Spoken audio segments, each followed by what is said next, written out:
Je suis toujours assez impressionnée dans l'aventure d'une vie chrétienne, du fait qu'on est toujours un peu surpris de la parole. On peut être sûr, c'est un peu comme Le Petit Prince, quoi. On va le lire une fois à un âge, une fois à un autre âge, même à quelques mois ou des semaines d'intervalle, et on va jamais lire la même chose. Pour moi, la rencontre, c'est hyper important. C'est hyper important d'accepter de se laisser déranger. Pour moi, une vraie rencontre, c'est un moment où tu te laisses déranger. Donc là, d'ailleurs, j'espère que dans cette émission, je vais être plusieurs fois dérangé par tout ce qui va se passer, quoi. On pressent quelquefois toute une histoire derrière chacun. Moi aussi, je porte mon histoire. Donc, je suis dans une attitude de disponibilité à l'imprévu.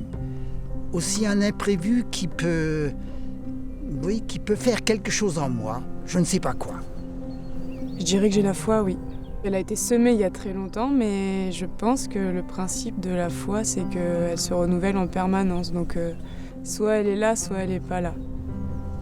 La foi, c'est une victoire qui est remportée sur moi, contre moi et avec moi. C'est pas quelque chose que j'ai. Je n'ai pas la foi. C'est quelque chose qui m'empoigne. Et parfois mon corps défendant. J'ai une vie qui aujourd'hui pourrait pas se passer de la foi, je sais pas comment appeler ça, d'un souffle, de cette chose un peu plus profonde, cette présence un peu plus profonde, parce que je pense que je deviendrais fou si j'avais pas ça en moi, si ça m'avait pas été transmis par ma famille et après nourri par beaucoup d'expériences dans ma vie. Mais la Bible...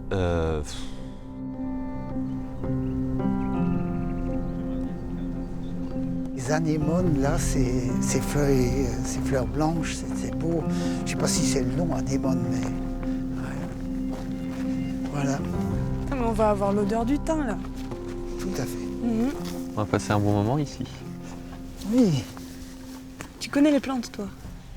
Non, en fait, je suis agronome, mais le problème, c'est que je ne connais pas... Quand on est agronome, on ne nous forme pas à connaître les plantes. Et qu'est-ce que tu fais dans la vie, toi? Et je suis journaliste, à Paris, du coup. Dans la presse nationale, c'est à Paris en général. Tu dis ça à regret? Non, parce que je pense que c'est bien de passer une partie de sa vie dans des endroits auxquels on ne pensait pas aspirer, mais... Et toi, quel est ton métier? Moi, c'est la question à laquelle je ne sais pas trop répondre. Je travaille 3 jours dans une association internationale qui, en gros, sensibilise les jeunes aux questions d'écologie, de justice sociale. Et le reste de ma vie, j'ai des projets un peu variés qui touchent aussi à l'engagement des jeunes par plein de leviers, dont l'humour. L'humour? Ouais, les vidéos drôles, les choses comme ça. Tu nous feras rire ici? Je vais essayer, ouais. Et toi? Moi, je suis théologien. Ah oui, là, ça va pas rigoler, là. Ah, c'est quelque chose de sérieux. Et l'humour et la théologie, on va voir comment ça se marie. Hein. Non, mais je sens le rire au fond de tes yeux. Voilà. Je sens qu'il est là. Bonjour. Bonjour. Marion. J'ai entendu parler de rire. Oui, c'est la première surprise de cette émission, le rire théologique. Mais en tout cas, la théologie n'interdit pas au moins la joie. Donc j'espère que nous allons passer des moments aussi joyeux. Merci d'avoir accepté cette invitation.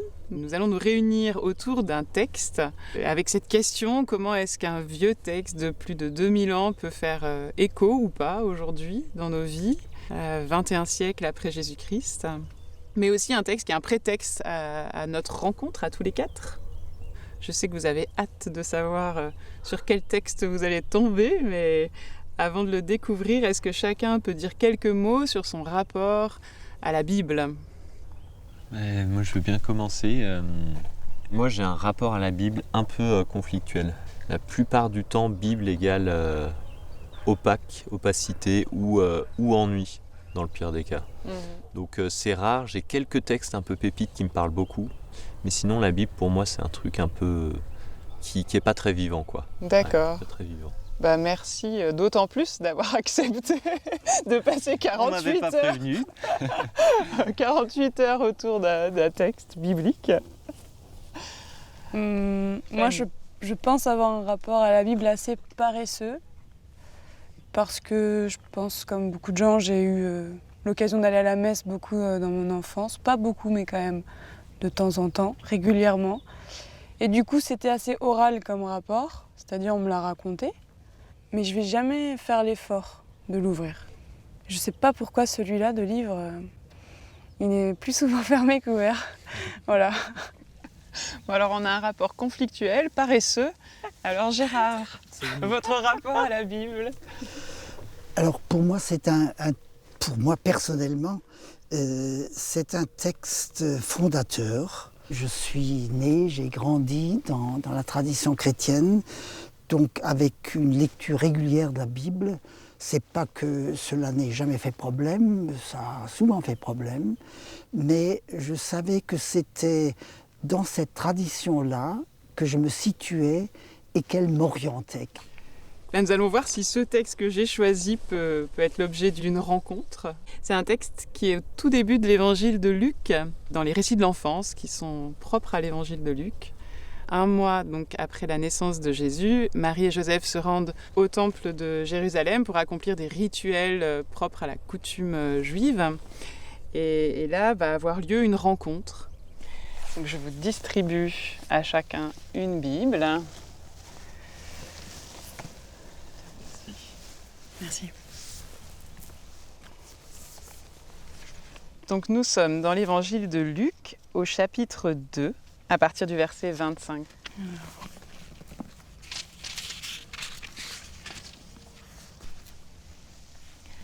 Or, il y avait à Jérusalem un homme du nom de Siméon.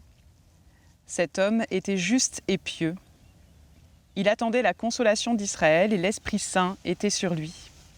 Il lui avait été révélé par l'Esprit Saint qu'il ne verrait pas la mort avant d'avoir vu le Christ du Seigneur. Il vint alors au temple, poussé par l'Esprit, et quand les parents de l'enfant Jésus l'amenèrent pour faire ce que la loi prescrivait à son sujet, il le prit dans ses bras et il bénit Dieu en ces termes. « Maintenant, Maître, c'est en paix, comme tu l'as dit, que tu renvoies ton serviteur. Car mes yeux ont vu ton salut, que tu as préparé face à tous les peuples, lumière pour la révélation aux païens et gloire d'Israël, ton peuple. » J'avoue qu'il y a toute une partie du texte que je pige pas, je pense. Quand il commence à parler, ça se gâte pour moi, quand Siméon commence à parler. Mais je visualise bien la scène, par contre. Donc j'ai des images en tête. Mais je suis pas enflammé à la lecture du texte. Conflit tout de suite ou pas Non, encore? pas conflit. Par contre, il m'énerve pas, Ok. je le trouve sympathique. Conflit, c'est quand quelqu'un m'énerve dans le texte. Ok. Pour moi, j'aime bien, il y a un peu de nouveauté. Siméon, on le connaît pas. On le connaît sans le connaître. Voilà, c'est un peu comme de la poésie, mais c'est ça que j'aime en fait dans la Bible. C'est que c'est oral en fait, donc je suis assez sensible à des mots qui vont sortir. Donc je pense que je l'ai pas encore compris le texte, mais il y a des mots qui me parlent. Je ne peux pas ne pas faire un certain parallèle, une certaine analogie entre Siméon et moi. Je suis un vieillard. C'est un texte qui me parle, mais je n'aimerais pas l'accaparer en tant que vieillard. J'aimerais qu'il soit ouvert à vous qui êtes plus jeune. Parce que Siméon a aussi eu l'âge de Vianney et l'âge de Il a Fanny. aussi eu cet âge-là. Siméon a eu l'âge de ses enfants, de ses petits-enfants, de ceux qui viendront. Et c'est un peu une promesse peut-être qui se dessine là. Eh ben, je vous invite à prendre le temps de laisser résonner ce texte. C'est pas seulement comprendre le texte, mais aussi comment ça résonne dans vos vies, là où vous en êtes, avec chacun vos âges. Vous avez tout ce parc pour relire cette rencontre entre Siméon et l'enfant Jésus.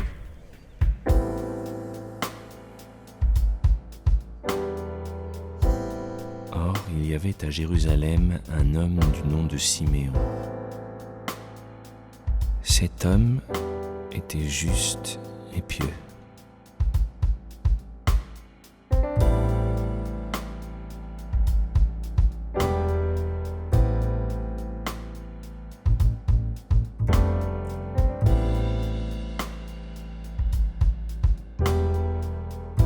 Il vint alors au temple poussé par l'Esprit,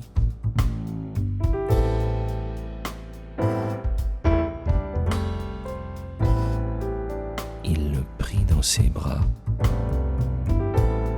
et il bénit Dieu en ces termes.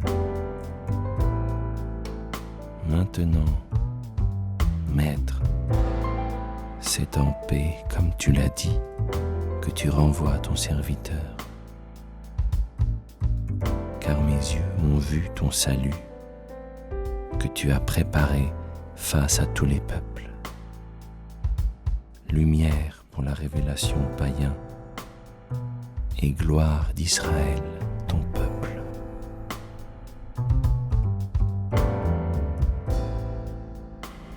Alors Fanny, qu'est-ce que vous inspire ce texte, après l'avoir un peu relu?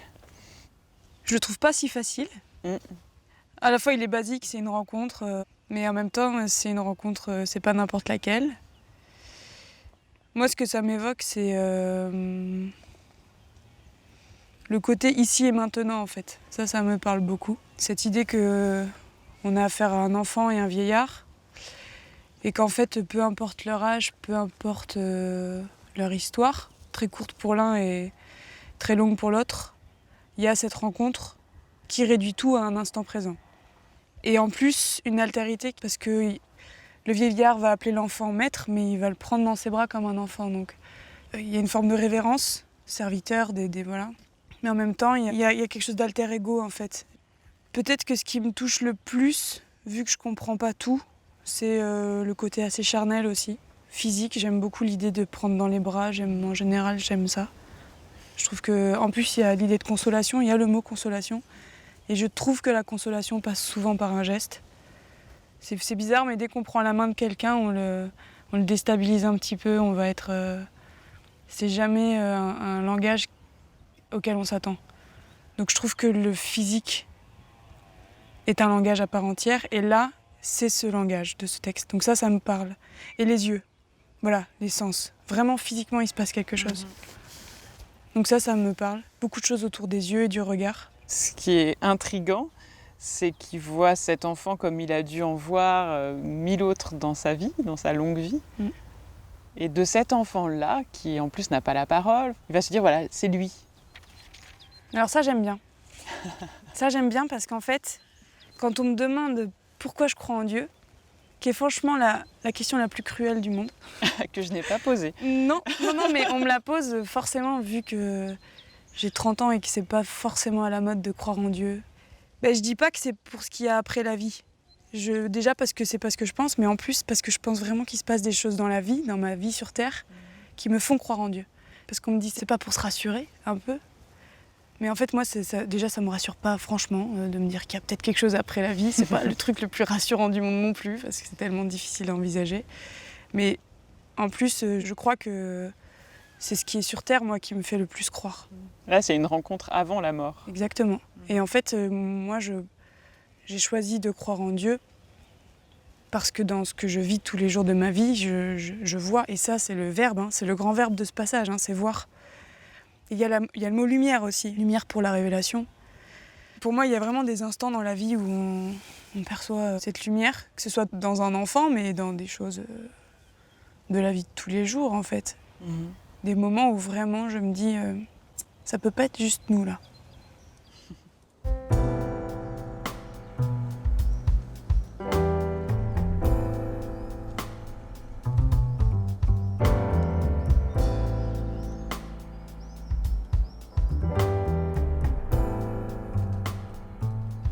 Donc Vianney, dans ce texte, qu'est-ce qui peut faire barrage, mais aussi qu'est-ce qui peut vous parler?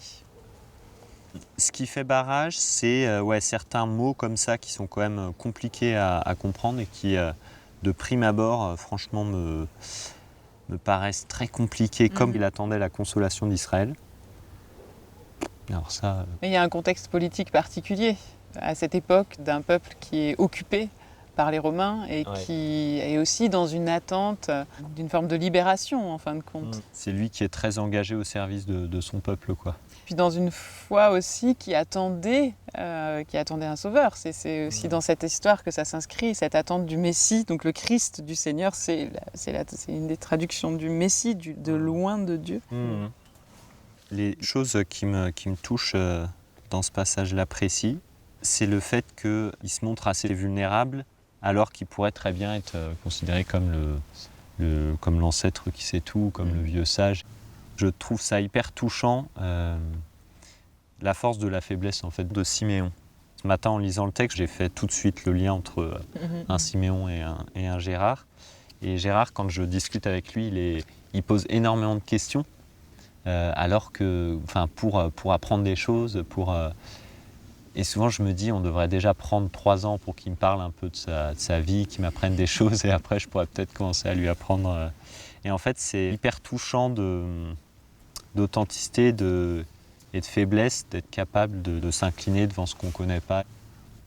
Mais en tout cas, ce qui me touche dans ce texte, dans le rapport dans une discussion que je peux avoir avec Gérard, c'est de me dire qu'il n'y en a pas l'un ou l'autre qui est au-dessus, il n'y en a pas l'un ou l'autre qui ne va pas avoir à faire ce pas de se dévoiler, d'accepter ses faiblesses. C'est une rencontre entre 2 fragilités en fin de compte. Ouais, c'est ça.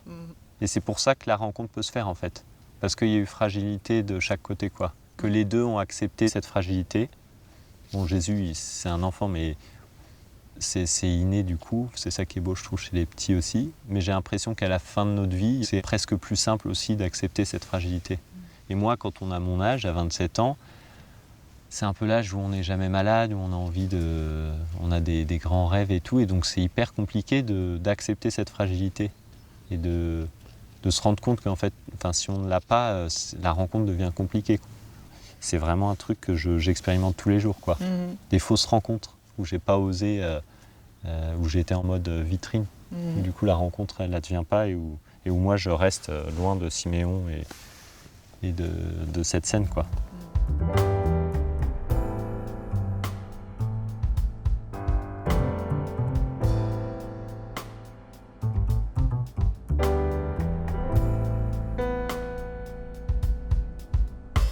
Alors Gérard, qu'est-ce que vous avez envie de partager autour de ce texte ? Maintenant, Maître, c'est en paix, comme tu l'as dit, que tu renvoies ton serviteur maintenant. Il attend et il se produit un maintenant. Et ce maintenant, c'est comme un temps d'éternité. Ça existe dans le temps, des moments d'accomplissement où tout à coup le temps, dans sa successivité, dans son déroulement, le temps chronologique est comme suspendu. Il y a un accomplissement qui se fait dans la rencontre de 2 amoureux, par exemple, ou quand des enfants retrouvent leurs parents, ou des parents leurs enfants. Un temps d'éternité, un temps d'accomplissement. Et il est donné à Siméon de vivre ce temps, mais il ne s'arrête pas à ce temps. Et il est dit à la fin que cet enfant, il est la lumière pour Israël et pour les nations. Une lumière à la fois donc pour Israël, pour la tradition particulière dont Siméon est issu, mais un enfant, une lumière qui transcende cette tradition particulière. Toutes les nations sont concernées. Cet enfant tient en lui quelque chose qui, à la fois, s'inscrit dans la tradition dont Siméon est issu et qui, en même temps, fait éclater les limites de cette tradition. C'est comme s'il était donné à Siméon de voir au-delà d'un horizon. Et cela est donné dans un enfant. La nouveauté, la consolation, l'accomplissement de toute chose ne réside pas dans la toute-puissance, mais dans la non-puissance d'un enfant.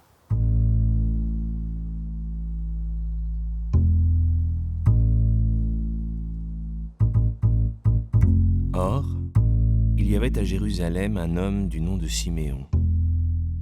Cet homme était juste et pieux. Il attendait la consolation d'Israël et l'Esprit Saint était sur lui. Il lui avait été révélé par l'Esprit Saint qu'il ne verrait pas la mort avant d'avoir vu le Christ du Seigneur. Il vint alors au temple, poussé par l'Esprit. Et quand les parents de l'enfant Jésus l'amenèrent pour faire ce que la loi prescrivait à son sujet, il le prit dans ses bras et il bénit Dieu en ces termes. Maintenant, Maître, c'est en paix, comme tu l'as dit, que tu renvoies ton serviteur.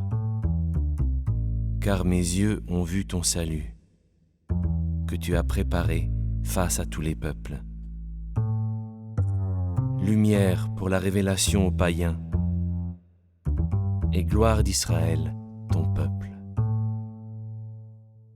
Alors vous vous retrouvez pour un premier temps d'échange entre vous autour de ce texte découvert hier. Un texte, ça travaille. C'est vrai que c'est surprenant parce qu'un jour plus tard, on voit des choses qu'on n'avait pas vues. On entend surtout des choses qu'on n'avait pas entendues. Moi, il y a cet Esprit Saint qui frotte un peu, quoi. À la fois, je trouve ça beau qu'il arrive comme ça. Il est mentionné quand même un paquet de fois. Et en général, quand il y a un mot qui dérange, on se dit c'est pas grave, il y a la suite, mais en fait, il revient. Et il dit si, tu vas devoir comprendre. Et ce qui fait un peu effet de frottement, c'est que c'est un passage très concret, très physique, très charnel, où j'ai aucun mal à imaginer la scène. Et puis là, il y a cet Esprit Saint qui est complètement, pour moi, ce qu'il y a de plus abstrait. Il se pourrait même que ce soit le personnage principal de cette histoire, non ? Je ne sais pas comment vous l'avez perçu, vous autres. En fait, moi je suis pas un mystique, donc pourtant l'Esprit Saint il me parle de manière assez concrète, surtout dans la phrase « Il vint alors au temple poussé par l'Esprit ». Et poussé par l'Esprit, en fait pour moi c'est hyper concret parce que je le vois comme poussé par son intuition, poussé par un souffle, poussé par une envie profonde. Et ça, pour moi, tout ça, ça peut faire référence à des choses très, très concrètes de ma vie, en fait. L'Esprit Saint est évoqué à propos de ce vieillard qu'est Siméon. On aurait pu s'imaginer que ce soit un homme de la lettre, attaché à l'écriture. Il vient de cette tradition-là, la tradition de l'Ancien Testament. Et voilà que on parle d'Esprit Saint, donc de quelque chose qui l'anime de l'intérieur. La lettre est extérieure. Mais Siméon, il est poussé par l'Esprit, il est averti par l'Esprit. L'Esprit était sur lui.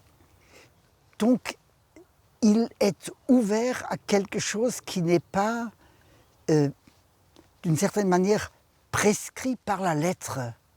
Il se laisse guider de l'intérieur. Et de la part d'un vieillard, c'est assez surprenant d'une certaine manière, parce qu'on aime avoir des repères qui sont tangibles. Et Siméon accepte d'être démuni. C'est-à-dire que le temple peut être un lieu où l'esprit souffle, où quelque chose de neuf va se passer, comme ça peut être un lieu mort d'une répétition d'un rituel. Et il y a cette articulation partout dans ce texte. C'est-à-dire Joseph et Marie viennent accomplir un rituel, ils s'inscrivent dans une coutume. La coutume, elle est importante à condition qu'elle soit aussi associée à quelque chose de l'esprit, à quelque chose de vivant, à quelque chose du souffle, à quelque chose de neuf. Le temple, c'est un lieu religieux. C'est nos églises du dimanche matin pour la messe, pour le culte. Et parfois, nous pouvons avoir l'impression que la vie reste dehors. Et voilà que Siméon est animé par l'esprit. Donc, ce vieillard, il introduit la vie dans une institution qui peut apparaître comme pétrifiée. Donc, il y a dans ce lieu religieux dans lequel beaucoup de nos contemporains n'aiment pas entrer, tout d'un coup, ça devient un lieu de vie. Le temple, c'est aussi mon vieux temple intérieur, quoi. C'est-à-dire toutes les règles, tous les trucs rouillés que j'ai en moi, que j'ai appris, qui ne sont pas forcément mauvais, qui m'ont cadré, qui m'ont structuré. Et du coup, comment j'apporte ce nouveau souffle dans ces poussières-là intérieures. Et en fait, en t'entendant, je me dis, c'est pas... Moi, j'ai jamais lu que c'était un vieillard, Siméon. J'imagine que c'est expliqué, que ça se sait dans le milieu des théologiens. Et en fait, il n'y a jamais le mot un vieil homme, il y a juste un homme du nom de Siméon. Il va mourir, n'est-ce pas? Ouais, mais il dit avant ma mort, mais il peut avoir 25 ans et sa mort est dans... Enfin, j'en sais rien, mais en tout cas, pour moi, il est... Siméon, c'est un peu la jeunesse aussi de ce texte, quoi. Enfin, dans ce que tu dis, il apporte aussi de la nouveauté. Donc il apporte aussi, au-delà de l'aspect biologique, de son âge et tout, il y a ce nouveau souffle. J'aime en tout cas que tu parles de souffle, c'est le sens du mot esprit, n'est-ce pas? Traditionnellement, on parle d'esprit, mais le mot signifie souffle et ça rend bien compte... C'est le même mot en grec, hein. C'est le même mot. Pneuma, c'est ce qui nous fait respirer. En fait, c'est l'émerveillement pour moi, c'est cette capacité d'émerveillement. Et c'est un peu le nerf de la guerre, c'est-à-dire on a un vieil homme, ou peut-être pas si vieux, mais peu importe, à la rigueur, c'est plus un enfant. Et du coup, d'après un peu le chemin que vous faites et que je rejoins, je vois une conversion du regard en fait. Et ce que j'aime en fait, c'est que cet Esprit Saint qui pourrait un peu pour moi être abstrait, tout d'un coup, il a un effet concret. Et c'est grâce à cet Esprit Saint que son regard va être converti et qui va poser un regard qui va permettre une rencontre qui n'aurait jamais été celle-là. Et il y a peut-être un effort quelque part à faire. Parce que là, moi, il me demande un effort, ce texte. L'Esprit Saint me demande un effort, c'est certain. Et du coup, je trouve que ce vieillard-là, il a l'air d'être à la hauteur de cette exigence. Tout d'un coup, il se plie quand même à la volonté de l'Esprit Saint. Je ne sais pas si je mettrais ça au compte de l'effort chez Siméon. Les choses se passent ainsi. Il dure, il traverse. Et je ne pense pas que c'est dû à son effort, mais c'est dû au fait qu'il lui est donné d'accueillir cela. L'Esprit Saint, on l'accueille, on ne le produit pas en soi. Moi, je vois aussi Siméon comme, oui, dans une attente qui n'est pas l'attente humaine telle que moi je la vois, qui est une incapacité à être dans le présent, à recevoir dans le présent. Parce qu'en même temps, il attend quelque chose, en même temps, maintenant, il peut recevoir par ce souffle une sorte de plénitude, quoi. Lui, je pense que le fait de l'attendre le satisfait, quoi. C'est ça qui donne de la densité à sa vie. Je trouve beau en fait cet homme Siméon qui à un vieil âge va attendre encore quelque chose de la vie et qui va aussi se laisser pousser par cet Esprit Saint, mais qui est juste au seuil comme ça, alors que peut-être ce soir il sera mort. Et il y a une espèce d'asymétrie, et pourtant une symétrie parfaite d'humanité. Moi, ça m'émeut vraiment par rapport à Siméon. Mais par rapport à... C'est vrai que c'est pas l'avenir, c'est pas le futur, c'est la vie. Tenir cet enfant dans ses bras fait lieu d'éternité pour lui à ce moment-là, en fin de compte. Pour Siméon, manifestement, la mort qu'il sait proche, elle ne marque pas une fin, parce qu'il évoque la suite. Il y a une promesse qui est faite à Israël, donc à la tradition spirituelle, religieuse qui est la sienne, mais il évoque également les nations, donc l'humanité dans sa totalité. Il y aura quelque chose après lui.